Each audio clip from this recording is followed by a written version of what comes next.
윤 대통령은 어제 체포 명단의 존재를 부인하며 홍장원 전 차장이 자신의 격려 전화를 체포 지시로 만들어냈다는 주장을 폈습니다. 계엄 당시 여인형 전 사령관이 홍 전 차장에게 불러준 명단은 체포와는 관계없는 단순한 위치 파악 목적이었다는 건데요.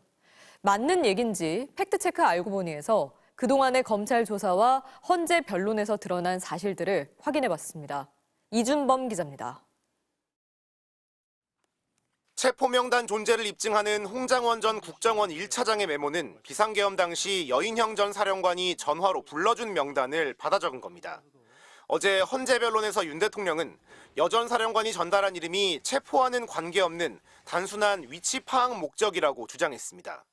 여인형은 경찰에다가 물어보니 경찰이 어렵다고 하니 국정원은 뭐 미행이라도 하고 뭘 하니 그 뭐 위치 확인하는데 좀 도움이 될까 해서 헌 얘기를 이렇게 엮어가지고 대통령의 체포 지시로 이거를 만들어냈다는 게. 하지만 이 같은 주장은 이미 헌법재판소 변론 과정에서 부정된 내용입니다.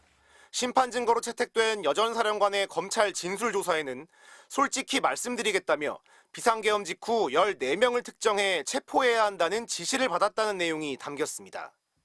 14명을 특정해서 체포하라는 지시는 계엄 선포 직후 김명현으로부터 들은 것이나 대통령이 평소 비상조치를 언급하면서 이 사람들에 대한 조치를 해야 한다고 말했다. 이렇게 진술하고 있고. 자신이 전파한 명단이 위치 확인용이 아니라 체포 목적이었다는 걸 당사자가 스스로 인정한 겁니다. 홍 전 차장 이외에도 명단을 전달받은 다른 관련자들의 증언 역시 일관됩니다. 여 전 사령관이 15명 명단을 부르며 이 사람들을 체포할 건데 위치 파악을 해달라 했다고 검찰에서 진술한 조지호 경찰청장. 어제 헌재에 출석해 이에 대한 직접 증언은 거부했지만 당시 사실대로 말한 것이 맞다고 인정했습니다. 그리고 그때 질문에 사실대로 답변한 것은 맞아요?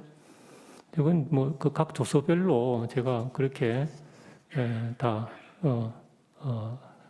서명 날인했습니다.